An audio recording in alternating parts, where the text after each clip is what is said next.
Thank you.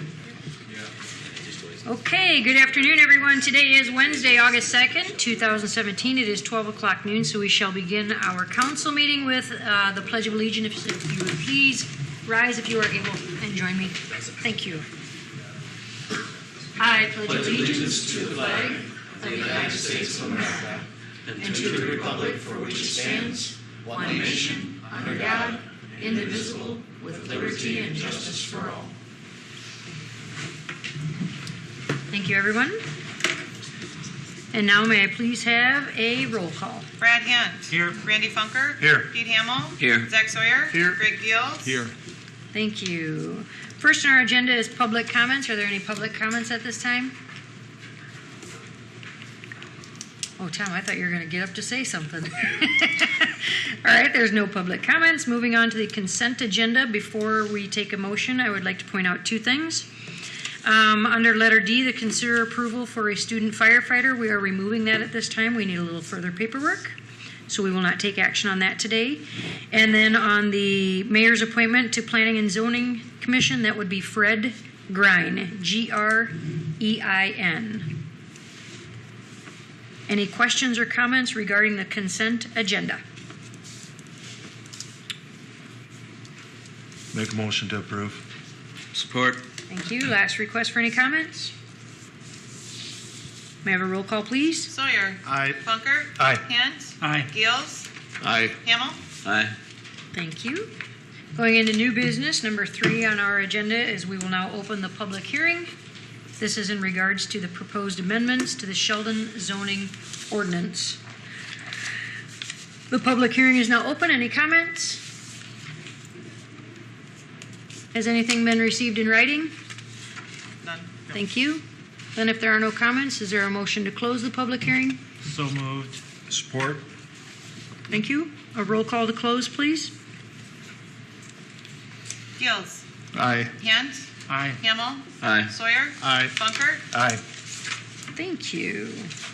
Then moving on to number 4, we will consider our first reading of the ordinance to rezone the Prairie Trail addition. Do you have any questions or comments? Sean, do we need to share any further information regarding the zoning? What? Yes. Number 4. Yes. Can we skip over that? No, I'm on 4 now. The I think first we need reading. a motion and second on the Oh ordinance. gosh, I'm sorry guys. I'm ready to go forward to the first minute. I'm so sorry. Thank you, Micah. Going back to number 3, my apologies. I was getting ready to do our next one. Do we have a motion then to approve the proposed amendments to the Sheldon zoning ordinance? So move. Thank you. Is there a second? Support. Thank you. Roll call, please. Hint. Aye. Hamill. Aye. Gills. Aye. Sawyer. Aye. Funker. Aye. That's what happens when you want to make these lunch meetings go quick. Skip over stuff. My apologies. So now number 4, considering the first reading of the ordinance to rezone the Prairie Trail addition. Any questions or comments regarding the first reading? Again, we would have to pass it to a second reading. Does this also entail the covenances that we're changing? No, okay. It's a separate. That's it's a separate? related, but separate. It does not deal Okay. with that. Okay, because I received a phone call about that today. Hold on. As did I. Why do I have this? Yeah. Okay. Thank you. One moment, please. I still have the old, my apologies. I still have an old agenda before me. I was going to say, are we on a different floor or? You guys are awesome, and that's why I was stopped. Thank you. So this is the reading of the ordinance to amend section 2.1118 of the Sheldon, Iowa zoning ordinance. My apologies. I was already moving on to number 5. So in regards to the first reading of ordinance to amend section 22.1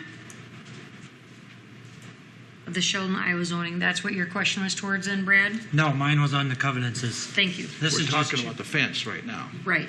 Okay. Correct. yeah. Okay. If there are any questions, comments?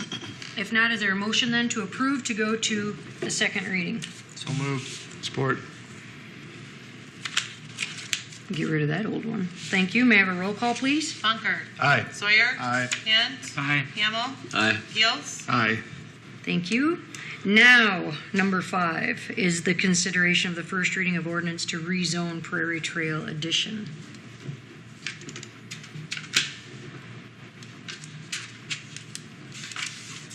Any questions on this ordinance? And your question, Brad, pertained to this, correct? To the covenances of Of the the area. Prairie Trail, yep. Yes. Yeah. I mean, Thank you, we're Brad. not so much to the, Not They for were the fence. concerned about what the changes in the covenances were. And I just told them mainly it was the brick is what I've been told is the main change in the covenants, The 20 requirement. The 2080? 20% requirement for brick, and then also they had a dog run had to be attached to a building. Okay. In this particular instance, it would be difficult because your dog run would essentially be in front of a window. Sure. So Yeah. those were the two that would be modified. And their big question was, if we all had to abide by it, why should we change it? Can I address that Yes. briefly? That is a question, but it's separate from The the ordinance. Okay. rezoning. Because Okay. the rezoning simply has to do with rezoning from what is currently multiple residential and arterial commercial to make the zoning line up with the change in Change in the- subdivision. Okay. Okay, so that is a standalone issue. Okay. Now,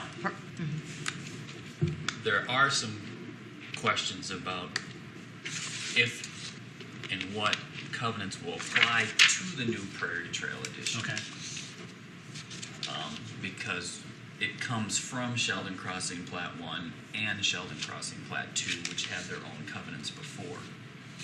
So as part of working on that subdivision, we're dealing Okay. with those existing covenants.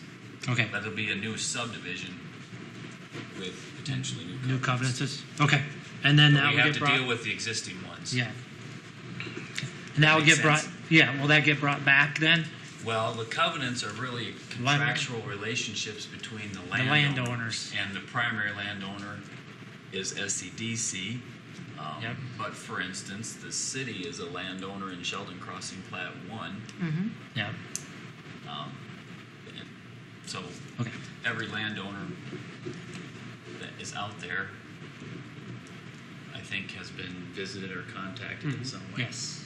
And I had comments about it today, this morning. So I just thought I'd bring them up. I guess if this isn't the place, then we'll address them at the correct place. Thank and you. time. Relevant, but Yeah. not relevant to zoning. So more relevant at a later date. Yes. Later date? But to, just to give you, I guess, a little bit of peace, every property owner within that area is aware of the rezoning, the Yes. replatting, and any potential projects that Yes. we're looking at. So a thorough that's why discussion. there was a I concern. understand that, but they have since then called and voiced opinions to us. Okay.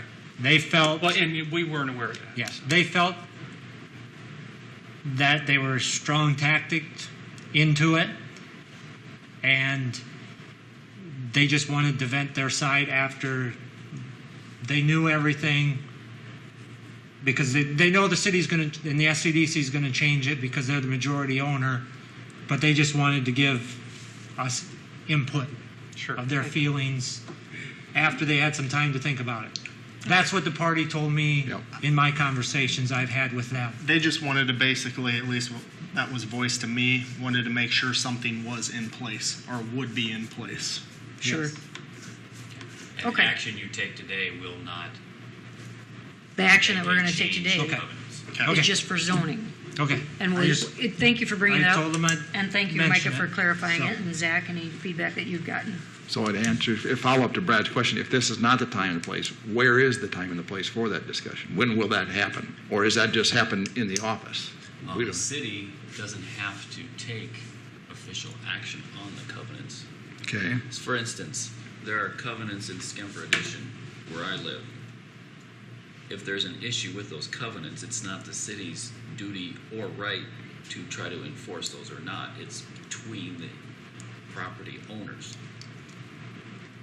Now, SEDC is involved in these particular covenants because Sheldon Crossing Plat 2 is development property owned in large part by SEDC. Okay. So it goes back to them as a majority holder. I mean, so They're involved in that discussion. If that change were to be requested. Otherwise, the bottom line is they want to maintain the standards, the Right. integrity, Yep. the They plan of the to. neighborhood. And something will be in So- place to guard that. Don't, Yeah, you could say it's not the city's responsibility, but we're the ones getting the calls. Yeah, And we and- will get calls. And then I just want to clarify that, not just to diminish the city's position, but simply to state that we're really not in a position now or later to mandate if and what protective covenants are going to be in place. Does that make sense? Prairie Trail Edition is property owned by SCDC. I understand. all right, we'll So continue I that. will deal with it there then, if we have to. It may not be, it may be a moot point. Just- Okay. So back to the first reading I of make a ordinance motion to to approve the rezone. first Thank you, reading. number 5. Thanks, Brad. Is there a second? Second. Thank you. Any last comments regarding the zoning, the rezone to Prairie Trail Edition? May I have a roll call, please? Hamel. Aye. Kent. Aye. Funkert. Aye. Gills. Aye. Sawyer. Aye. Number 6 on the agenda, wastewater treatment plant project update. DGR, are you going to share that with us? Thank you. If you would please step right on up there to the podium. Thanks. Thank you.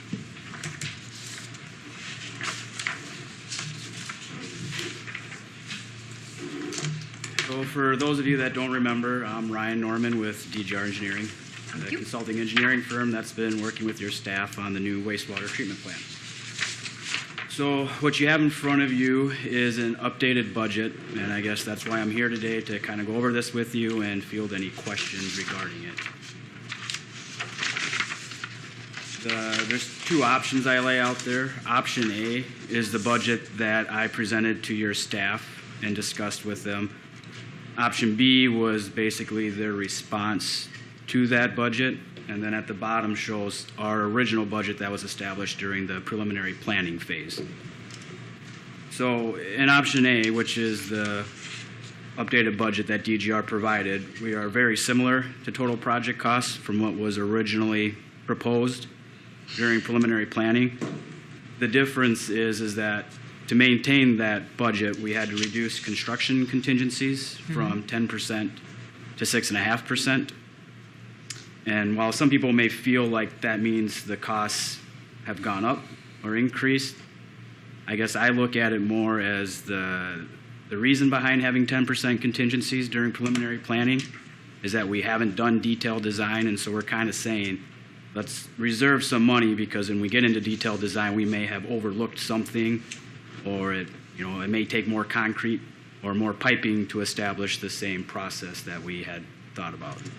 So since we have done detailed design, DGR feels that you can safely reduce contingencies down from 10% because we've kind of eliminated any of the unknown requirements of the project. After discussing this with city staff, we kind of went over specifically, kind of line item by line item, what were we originally planning on and how did that change. We didn't feel, or city staff didn't feel like there was anything that could be removed from the project to kind of get back to the same budget and have the same amount of contingencies. So their staff was recommending that we increase the contingencies back up to 10%, and so that results in a budget that is higher than originally proposed. So I guess with that, do we have any questions or concerns? So were the materials, or is that what's basically adding up to, once you went through the detailed work of it, adding up to the extra 300,000? Yeah, there isn't really one thing specifically. It's kind of a list of maybe 10 items that amounted to that. For instance, the UV building, the disinfection building, what we originally were allocating for square footage needed to be increased slightly. So that just more material. Makes sense. So anything, the way we budget, anytime there's a change in material or labor, that also then has an impact because you got contingencies on that, and then you also have a contractor profit and overhead. So that's how it kind of gets compounded in these estimates. All right. So I guess the issue would be when you're undertaking a street reconstruction project, generally it's pretty straightforward. When you're constructing a treatment plant or just a facility like the event center, there are some unknowns. And when you're taking on a project of this magnitude, and not to take away from the due diligence done by the engineer in trying to refine the amount needed for a contingency, if it exceeds that, we don't have the wherewithal in reserves to make that up. So, again, we would hope that we would come in at the 6.5 area, but if we don't, then we're going to have to hustle up some additional funds. So I guess that's the question for the city council to consider. We don't have that in reserves if we're off. I'd rather be over budget on the project and then come in under budget. Exactly. It would simplify the process in the long run. Yes, it would. Which is why why we recommended to stay at 10%. So you can either prepay the debt, or you can set that aside for future maintenance on the plant. So you can use that excess cash. We're a long ways from bidding the project yet, so we've got a lot of A lot steps of to go there. unknowns. And I guess to build on what Sean was saying, we see this in the industry world, in the engineering world a lot. A project will bid, it's over budget, and so then the entity has to scramble to, cut back, find ways to lower the cost because they're not prepared to pay for it. So in this case, that's kind of saying that you are trying to eliminate the need to do that, because after talking with staff, we don't really feel like there's anything that can be removed to bring the cost back down. Awesome. Then I would recommend going with option B. And that's what you're looking at from us today, is which option we're going to go for? Or we're just having a discussion? I think it was just to be an Awesome. open discussion. I don't think Okay. that there needs to be a motion or anything formally made. It's more just to give you an idea where we're at. We're through preliminary. Okay. Brian and his team are going to start on final design here in the near future. We've had multiple reviews between Ryan and Dean and myself, and that got us to where we're at today. And then we brought Sean in on a discussion on here's where we're at on cost, and if we stay at contingencies, this is what we would be at, and then that's when we have the discussion on what do we want to go do from here. And then the consensus today on going with B is then going to be incorporated in the sewer rate study. And we're at this point in time planning on having that during the second meeting in August. The study? The study. So Okay. a workshop, and then hopefully a decision shortly thereafter in TIF use or non-use for the project. And just the thing that keeps playing in my mind right now, I mean, you said initially we came up with 11,438 with preliminary drawings, not detailed studies. You have done detailed studies now to get you to this point where you're at. And so that's a good point. I'd like to say that the agreement established this as preliminary design. It kind of is a poor choice of words because we have done detailed design, so maybe it's more appropriate to consider it initial design. Because we are beyond preliminary design. It's just if that's given you a concern. What I heard, I'm not sure if you said this exactly, but it was like with the study where we are at today, we were able to say 6.5% is really probably more accurate in terms of contingency. Right, But we're still going to hedge our bets here just to Right. cover in case we aren't right. Right. So be a little more detailed. In preliminary planning, we don't really, dimension out concrete or actual look at pipes and fittings and valves. So now where we are now is we're actually dimensioning all that and truly determining what does it take to get wastewater from A to B. And that's the detailed part of it. So we're removing, I guess in our opinion, we're removing amount of unknown Yeah. from it. because the original contingencies are to cover, well, construction contingencies during construction. Some unknown is kind of the rest of it. So we're kind of saying is that we don't have the same level of unknown at this point. But if 10%, is a better hedging of your bet or makes people feel more comfortable, I understand that, because you don't want to run into a scenario where you bid a project, it's over budget or what you have for funding set up. Then you're looking at scrambling to get additional funding, or you're having to look at rebidding the project and then trying to cut out portions of it. So here's a prime example, Greg. We had some concerns, potential concerns of the soil conditions on the site that we're going to build on. We drilled 22 holes, Ryan? Yeah. Something like that, 22 4-inch holes in the ground to try to get a better understanding of what's down there. And we think we have a better understanding. But what if somewhere in the middle of those 22 holes there's something we didn't find? All of a sudden, boom, there could go your 300,000 in that one item. And that's why as staff, we felt for now, it's better to stay where we're at. Okay. Items like that. And you can't fault DGR or CTS for drilling or not doing their job, because they did, and we examined what was there, but there's a lot more square feet than what the 22 holes this big around add up to. And especially knowing some of the history of that area, we feel like that there's a potential for issue.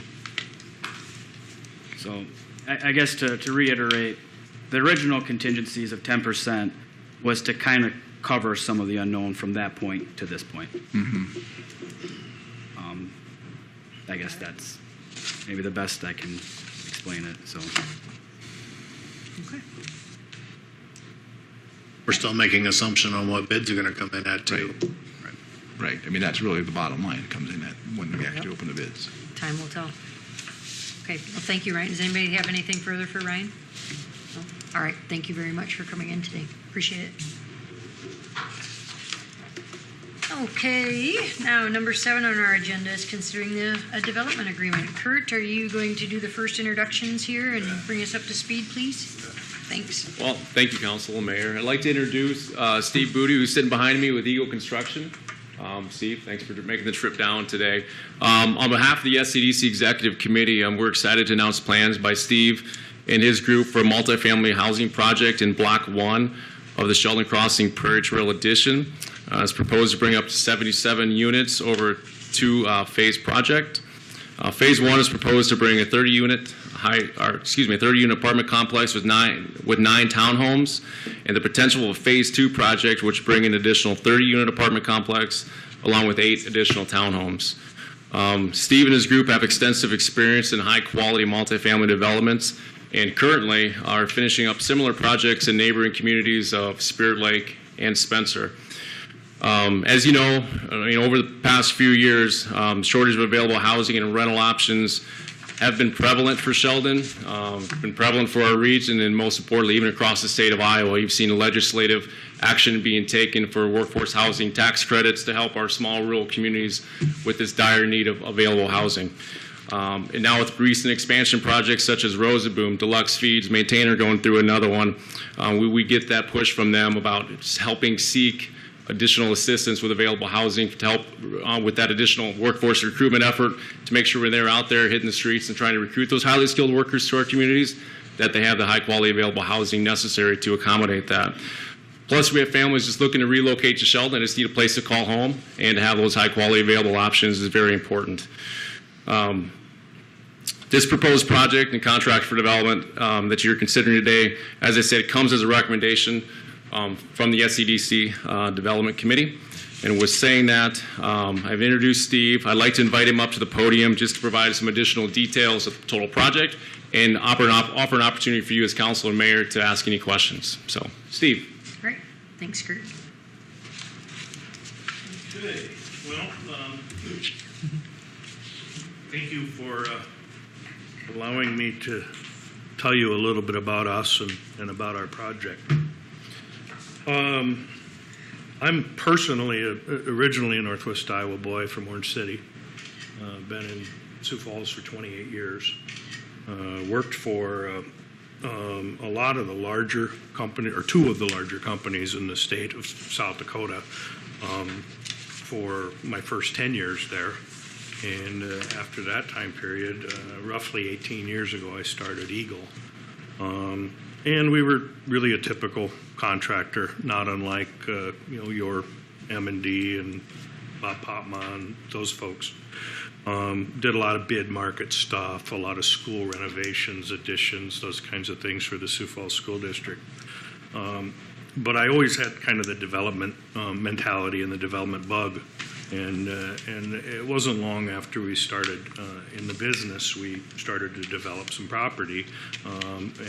Today we own and manage 7 different strip malls in Sioux Falls on many of the main corners that you folks drive by when you come to town. Another thing that we gravitated to was helping medical professionals with their office buildings, helping them with capital, and maybe partnering with them, a dentist, an oral surgeon, an oncologist, an infectious disease guy, all of these people in the Sioux Falls market anyway, and I think in your market, a lot of them have their own offices off the medical campus, and we kind of specialized in that. We were part owners in some of the buildings, some of them we just built for people, but through that process, the company became more and more independent and less of a bid and spec builder, so to speak, and more of a developer. The last, I suppose 7-8 years, we've really been heavy into the multifamily. We started out with a group of investors out of Aberdeen, and we brought four projects to Aberdeen. Aberdeen had done a housing study, and not unlike Sheldon, they really needed housing, particularly workforce housing that was not subsidized but affordable. And we really hit on all cylinders in Aberdeen. Our 4 buildings, of which I was a minority owner, filled up immediately. It was just a huge success, and it was a lot of fun for me, being from Orange City, to get back into a smaller community and meet the people and spend time there. That segued into Mitchell, South Dakota. We did a development there, roughly 60 units, very successful, maintains occupancy to this day, and in that instance, we actually were assisted by the city of Mitchell through a TIF process where they passed a TIF on where we developed. Some of that TIF money came back to us as a developer, paid for infrastructure, and reduced rents and alleviated some of our risk of going to a smaller town. And it's been hailed as one of the first rural housing projects in the state of South Dakota that the governor's office still talks about and says, hey, look what Mitchell did, you can do this too. With the success of that, Yankton came calling, and we're currently under construction with our second phase in Yankton right now. The first phase was 69 or 70 units, and now our second phase, which is underway, is another 70 units and another 10 or 11 townhomes, all on the same property. In the case of Yankton, their development corp was the one driving this, largely what Kurt just mentioned, the local businesses were really pounding on the door of the development corp saying, hey, we need help, we've got to have housing. So in that case, the development corp worked with the city and passed a TIF on a development which would accommodate about 30 houses and then accommodate about 7 acres for our village concept of townhomes and apartments. In addition to that, the development corp did a fundraiser and raised some cash from some of the major employers and the development corp members, and gave us money in the way of a grant, which in turn helped pay for the land. with that, we were able to bring one bedrooms in at $595 on market rate, non-subsidized. So what you see on subsidized housing is with the federal requirements, what have you, person gets on their feet, they start working, and they get kicked out of the subsidized housing because they're making too much. So, in the workforce world, the employees largely make too much for the federal standards, and they need affordable housing. Now, to give you an idea, the type of apartments that we build, if we didn't have some sort of help from a development corp, the city, a tax abatement, what have you, you'd be pushing $800 for a one bedroom. That's just the reality of what 2x4s cost, and drywall, lumber, paint, plumbing.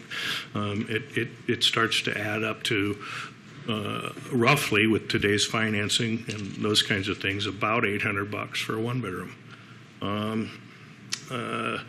We since have replicated our model in Spirit Lake. It's up and running. It's been open for 4 months. 71 units, I believe, and 10 townhomes, and we just hit 68% occupancy in 4 months. So we're pretty pleased with that. Spencer is going to open in 2 months, and I think that the managers that work for us have somewhere in the neighborhood of 30-some names on the list already. Spencer, same thing, wanted to reduce rental rates. How can we make it work? Spencer passed a full 10-year tax abatement. First time we've ever seen the full 10-year tax abatement. And we're excited to see that work. It's going to bring the Spencer rents down, starting at $620 on a one bedroom. So $800 at market, $620. It's a nice reduction when your development corp can and the city, town, county can stand up and do that. Kurt called after the success we've had in Spirit Lake and said, hey, can you come and help? We've got this development, what have you. Of course, I'm really familiar with Sheldon, really, really impressed with what you guys are doing along the, I don't know if you call it the expressway or the highway, but of all the communities from Lamar's to Minneapolis, I think you guys have probably done the most of any community, and from an outsider's perspective, that's been fun to watch. I think you guys are way ahead of the pack. So I was immediately intrigued and impressed, and thought, this is something we could potentially be part of. So design starts, conversations start with Development Corp, what have you. They make an offer of the 10-year tax abatement. We start to run some numbers. We're sure we can replicate what we've already done, and bring affordable housing that is not affordable quality. It's higher quality than that. All the units always have in-unit laundry, glass top, upgraded appliance, stoves, 9-foot ceilings, upgraded cabin, a nice product, particularly for the rent that's being asked. A question that arises an awful lot is, why do we need the Sioux Falls developer to help us? There's a few reasons for it. One of the reasons is it's what we do. So I think we're real good at what we do. We tend to be able to buy a little bit more efficiency, a little more efficient. We tend to learning curve on our design, so the design has evolved over 10 plus projects, and we really think we have an efficient plan. The other thing is the capital. It's an expensive undertaking, both phases. And the one thing we do, given my small town roots, my Orange City roots, is we go out of our way to spend, buy, secure, local. And in all the development, local dollars spent. Now, if you believe the statistics, that money should change hands in your community 6 times. 4.2 million is what we're projecting. Take that times 90%, take that times 6 times. I don't know what that circling through your community over and over again, and it's fun to watch. I was talking to Micah, Sean, and things that we've seen in the community as we come in. Because you have excess land around what we're trying to procure and do our project on, homes built in a year and a half right next to us. And what we see is a lot of the locals that have been hired to work on our project, a bit of an increased cash flow because the project has some size to it, and it gives them an opportunity to make a little more money probably than what they've had in prior. They start to gain momentum, gain faith in that area, that part of town, and lo and behold, developer right next to us in smaller projects, whether it be duplexes or twin homes or fourplexes. It's pretty fun to see. The second makes it so rewarding is 2-3 years later, and the people that have occupied your apartments start to, and then the realtors, the furniture stores, all of those people,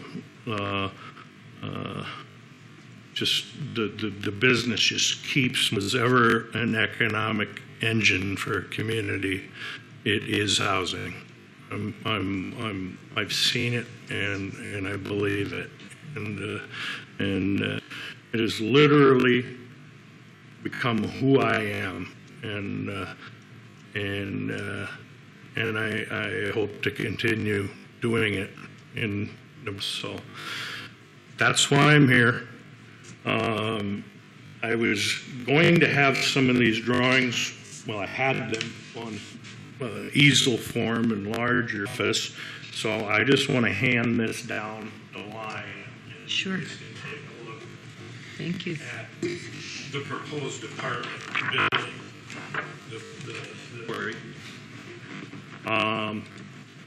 Brad made some comments of one of the constituents. Covenants, yeah, the Making 80-20. some on the covenants, and I'd like to address that because I think it'll help you. What we've asked for, because it's somewhat of a contemporary design, and we're using not only just clapboard siding, but we're using some square panels, some more modern siding techniques. Not just brick. Has to, in today's world, you're seeing less and less brick and more metal panels, soffit panels. It's just things are changing in the building world, and so our first stab at our design, we were struggling with how to put brick on the building to meet the covenant. The other thing we were struggling with was a potential dog run. And if we would put the dog run adjacent to the apartment building, we'd literally have 3 sides of fence and then one wall that was somebody's bedroom. And with the amount of land we have room for a really nice little dog park somewhere around the playground or what have you. So those were the 2 things we asked for. But I want to guess just say we're not asking to eliminate the brick because we're trying to get by for less money. We're asking for it to have some flexibility in our design. Knowing that could be a concern, we've come up with a design that does have some brick and stone on it that meets that requirement that we still think is in keeping with our contemporary design. And I'll hand that down the line. I know it's an 80-20 split, but is it specific in the covenants? Do you know? Is it? It's a 20% brick, it says in there. Okay. Just curious. I didn't know if it was actually specific on brick or stone. I just thought it had to be somewhat of a break. 80% could be siding, but 20% need to be something. Yeah, other, but- exactly, and it only references houses. Okay. So really all we're asking for is some flexibility there. I think to your constituents, once you see where we're heading, I think you'll satisfy them for sure. Yeah, I'd seen these earlier. yeah. and Yeah. So the stone entryway, I'm super excited about. That That's just sure. came back a couple days ago. Your time. So it's kind of fun. Now that said, tomorrow I have a meeting with the design team on this project, and they're going to have a second and a third concept for me. So we wanted to maintain some flexibility. This is where we were at the last 2 weeks. Sure. We're going to have some more fun stuff to look at. One of the concepts is supposed to rob or steal or model some of the design features from the event center. That may not work real well because the vertical windows and just things that don't work as well in an apartment building. But I'm anxious to see what the guys come up with. They have a lot of talent, and maybe we'll see something there that's going to be really cool. So the covenant issue is still some balls in the air, and most definitely want to put something up that everybody's going to be proud of. Sure. And we want to get those rents down. It doesn't work for you or for us if we don't have the rents. Steve, do you want to speak to your village concept that you referred to earlier?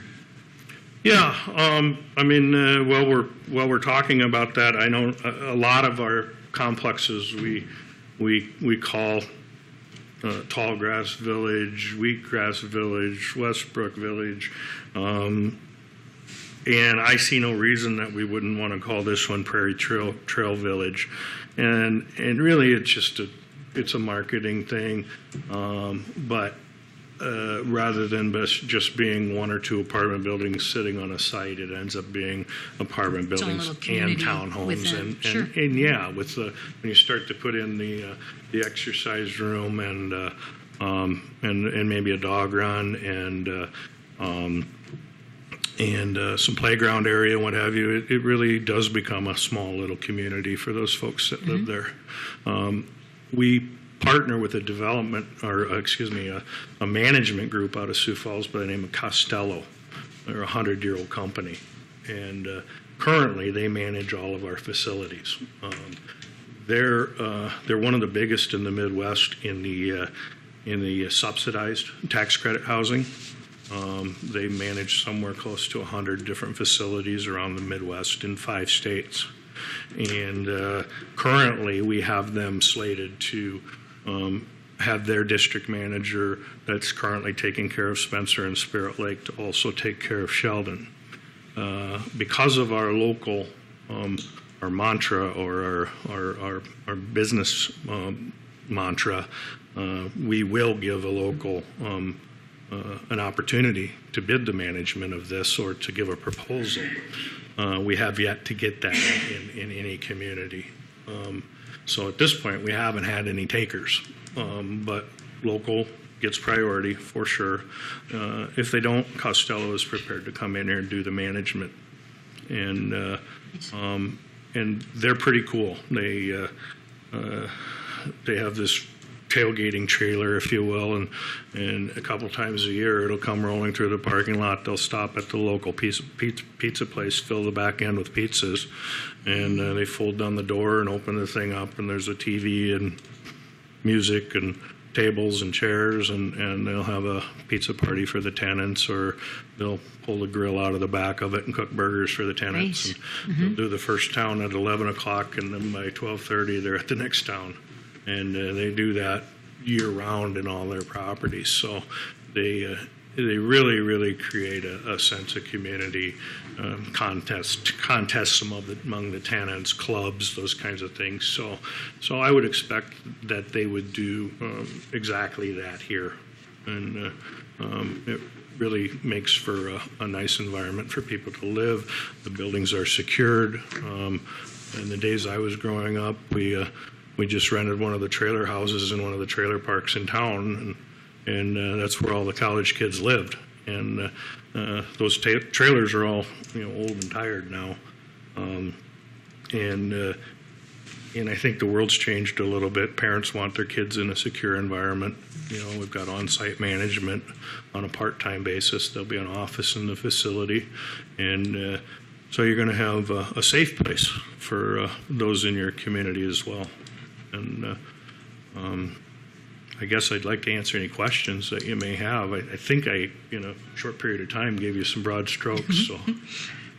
This sounds like a wonderful project. I guess the one question I'm having is, you're talking in terms of the demographics or the age groups. I mean, is it kind of across the board, or are you primarily seeing young couples, young singles, or? That's a really good question and a really hard one to answer. It may be. Spirit Lake, it almost exclusively became white-collar young professionals. Almost exclusively. It's the only project that we have that turned out that way. So the demographic is all, 20-year-olds to 32-year-olds, mostly single.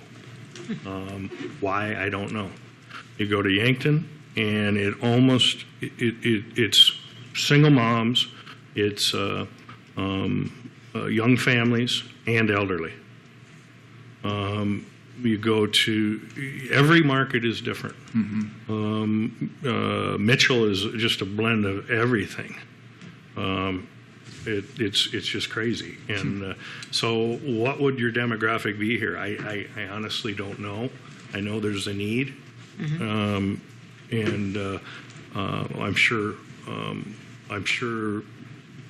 the young will probably be more prevalent than any other age group, but you'll see some seniors. It's anybody's guess, but the need is here. Yep. And the workforce tax credit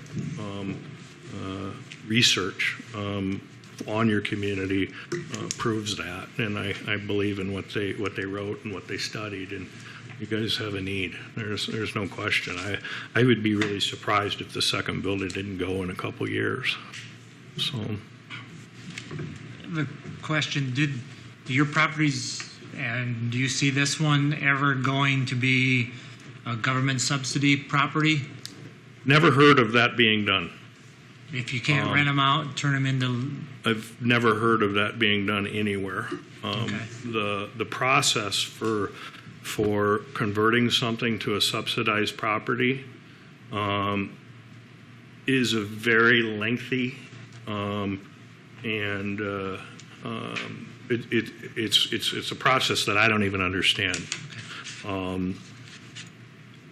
My question to the ruling bodies in South Dakota, on behalf of another council member just like you in, I think it might have been Yankton or Aberdeen, they wanted to know, hey, will this ever become subsidized, or could it become subsidized? So we did the research.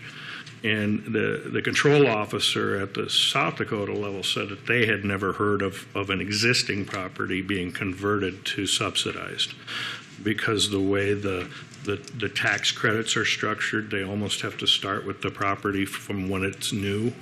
And it's part of the approval process that goes through HUD and all the other governmental bodies. So it's not the business I'm in. I would have no intention of doing it, nor do I think it. I don't even think it's possible. I think it's generally a freestanding project that's developed that way. That type of product is really under the radar right now. I don't know if you guys have been listening to any public radio. But there's a lot of eyebrows being raised on whether or not there's enough federal oversight on the tax credits and where the money's being used. So if the Trump budget even gets passed in a partial form, that whole program is going to be gone.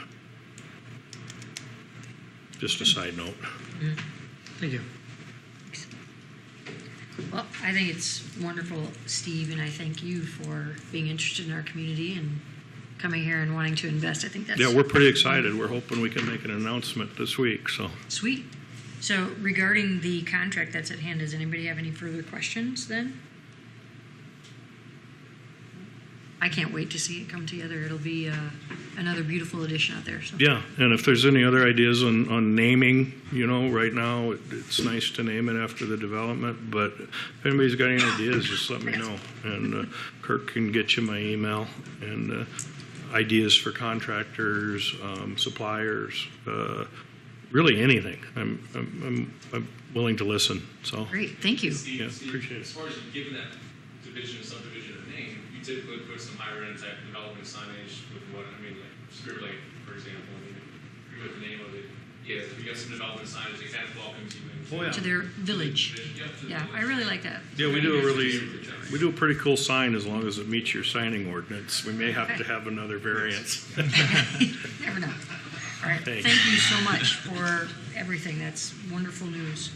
So then with the presentation, on behalf of Steve, the questions, if you have anything further, if not, do we have a motion then to approve this consideration for development agreement? So move. Thanks, Pete. Is there a second? Support. Thank you, Brad. Any other further discussions, questions? Again, any recommendations, ideas, share those with Kurt and he'll give them to Steve. Wonderful. May I have a roll call, please? Gills. Aye. Hint. Aye. Sawyer. Aye. Funkert. Aye. Hamel. Aye. Thank you.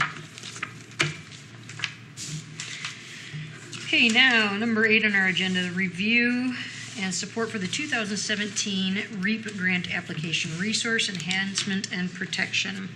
The Rec Trails is looking for council support. I don't know, Pete or Sean, if anybody wants to elaborate any more on this. Otherwise, what they're looking for is council support to apply for this grant. Just a comment. There have been a couple of areas in the state that the governor has asked to try and plan development of water trails, land trails, et cetera, and so on. And there's this Green Ribbon Commission was put together, and very honestly, I was kind of surprised because we're way out on the edge of it, on the western edge. The other counties are further east and south. But as it turns out, it looks like we may be able to participate, which kind of surprised me. We've had a series of meetings, and it's one of those things, you go to meetings and you wonder if you're wasting your time. But as it turns out, it looks like it may turn into something because of our event center and that kind of thing helped to add to the enhancement of the application, and so they were able to use it. Most of the other projects are around the lakes or down towards Storm Lake and Spencer and that. And so I think hopefully it goes through. We don't know that yet, but it's an opportunity that surprised me. So amount of the local match, is it 25% of that 246,000? No, the amount. This is one of those grants where there is no requirement to match. Okay. But you certainly score higher points if you do contribute. Okay. And we're looking at leveraging potential money from the parks to people to parks. And they have potentially will provide $246,000. That's why we're looking at the $80,673 to come up with the total amount of the $326,000. Okay. All right. Thank you for clarifying. Okay. Any other questions then regarding this grant application? If not, then is there? This is just for support? This that is what to they're support for asking? them applying. Yes. So then when the proposed trail, is there enough room between the event center and the pond if we ever want to expand the outdoor gazebo we have in our pipe dreams? And Well, of course, it depends on what you come up with. I mean, yes, there seems to be adequate space, but to come back up, the actual layout will depend on the slope of the ground and what we can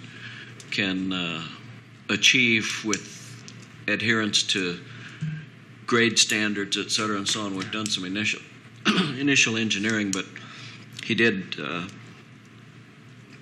mention that we might be able to modify that a little bit, but I don't know that you would want a gazebo right in front of the event center blocking the view of the pond anyway. Well, I understand, but then I've also heard the comment people don't want a trail between the event center and Not to infringe on a private Not party. infringe on a I think party or something. what we're asking, is the rec committee just looking at that to making sure there's enough buffer between so they're not infringing on each other?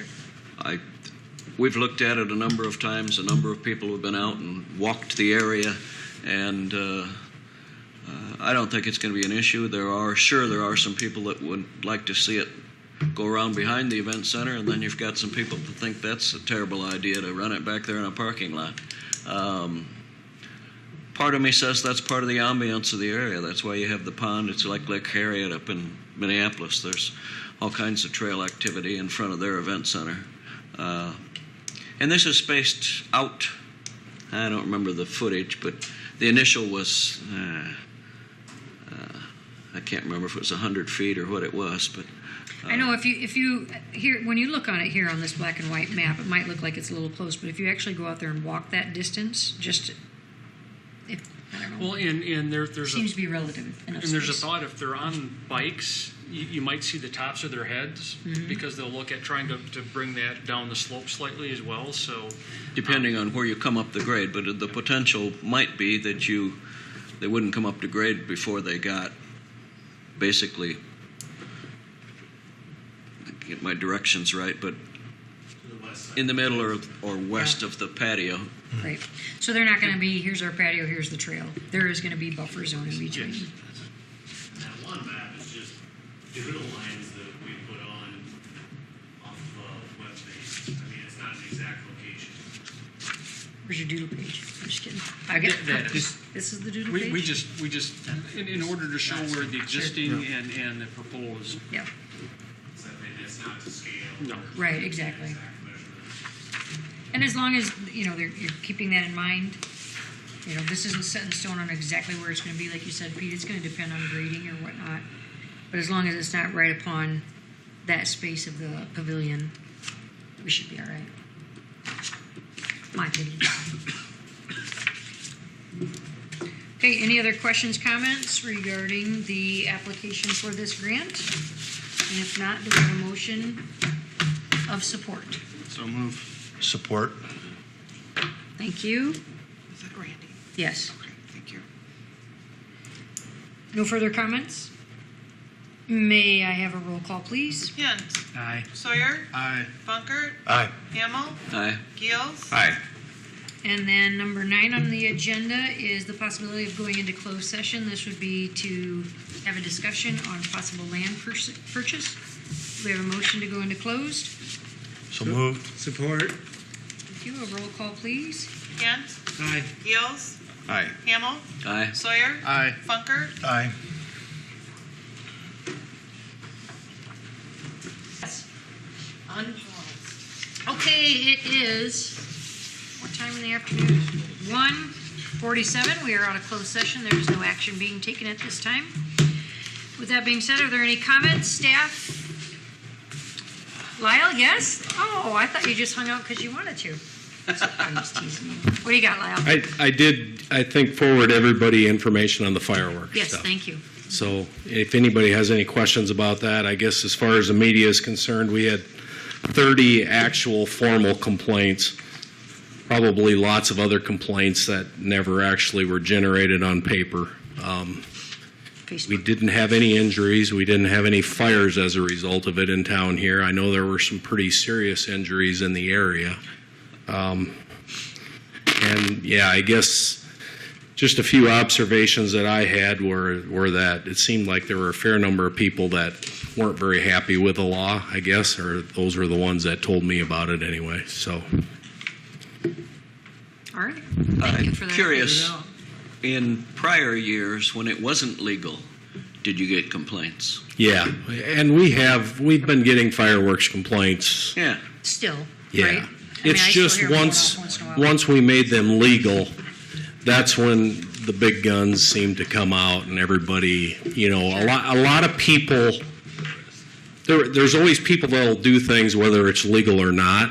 There's just a fair number of good law-abiding people that wouldn't consider doing them if they were illegal, and now that they were legal, they did them.